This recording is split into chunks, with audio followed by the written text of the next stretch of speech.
অনেক কাজই আমরা অনেক সময় সমালোচনার ভয়ে করতে পারি না, কিন্তু মানুষ যে কেন সমালোচনা করে সেটা যদি আমরা জানতে পারি, তাহলে এই সমালোচনাকে আমরা আর কোনোভাবেই ভয় করব না এবং জীবনে সাফল্যতার দিকে এগিয়ে যাব। মানুষ কেন সমালোচনা করে এটা বুঝতে হলে আমাদের সাইকোলজি এবং ফিলোসফিক্যাল দিক দিয়ে একটু আলোচনা করতে হবে। চ্যাপ্টার 1, মানুষের মস্তিষ্কের একটি অংশের নাম অ্যামিগডালা। এই অংশ কাজ করে ভয় আর বিপদের সংকেত শনাক্ত করতে।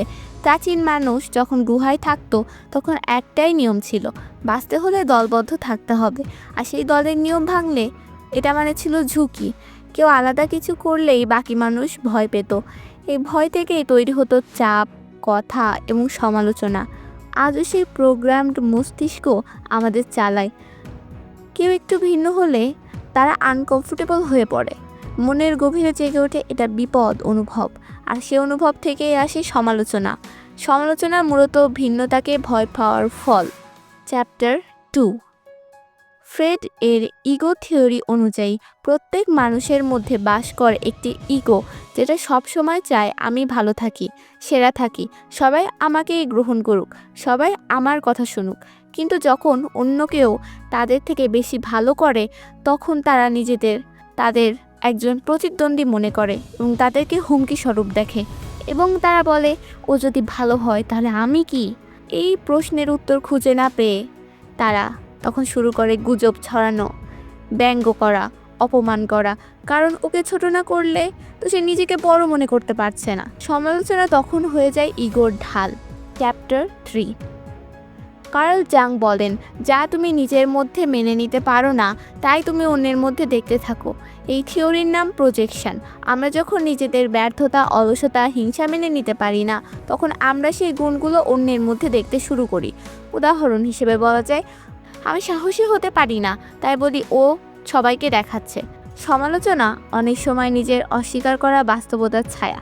অধ্যায় 4, ফরাসি দার্শনিক রেনে জিরার্ড বলেন, মানুষ নিজে থেকে কিছু চায় না, সে চায় অন্যকে দেখে। এই চাওয়ার নাম মিমেটিক ডিজায়ার, মানে আমি তোমার মতো হতে চাই, কিন্তু হতে না পারলে তোমার বিরুদ্ধে ক্ষোভ জন্মায়। তখন সেই মানুষ নিজের ব্যর্থতা ঢাকার জন্য সফল মানুষের সাফল্যতাকে অপ্রাসঙ্গিক বানাতে চায়। হিংসা যখন প্রকাশ পায় না, তখন রূপ নেয় সমালোচনায়।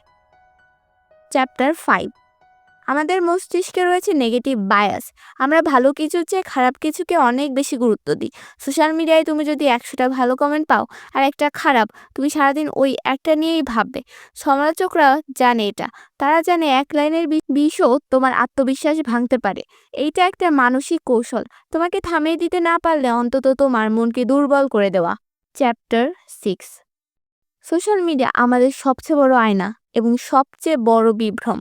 এখানে মানুষ নিজেকে লুকিয়ে রাখে, ভুয়া প্রোফাইল, গোপন পরিচয়, মুখোশ পরা ইমোজি। এই প্ল্যাটফর্মে সমালোচনা করা সহজ, কারণ এখানে অ্যাকাউন্টেবিলিটি নেই।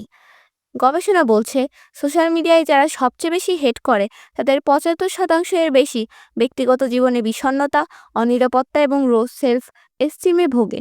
তারা নিজের দুর্বলতা ঢাকতে অন্যকে কেটে দেয় কথার ছুরি দিয়ে। এখন মানুষ যদি তোমার সমালোচনা করে, তুমি কি করবে? তুমি এটা খুব ভালোভাবেই মনে করবে যে হ্যাঁ, আমি ভিড় থেকে আলাদা কিছু করছি, এজন্যই মানুষ আমার পিছনে সমালোচনা করছে। এটা জাস্ট তাদের ইনসিকিউরিটি এর ফল। তুমি যদি এর কারণে নিজেকে আটকে রাখো, তাহলে কিন্তু তুমি ইতিহাসের পাতায় নাম উঠাতে পারবে না, কারণ সেখানে সমালোচকদের নাম না, যারা এগুলোকে পার করে কাটাতে পারছে তাদের নাম রয়েছে।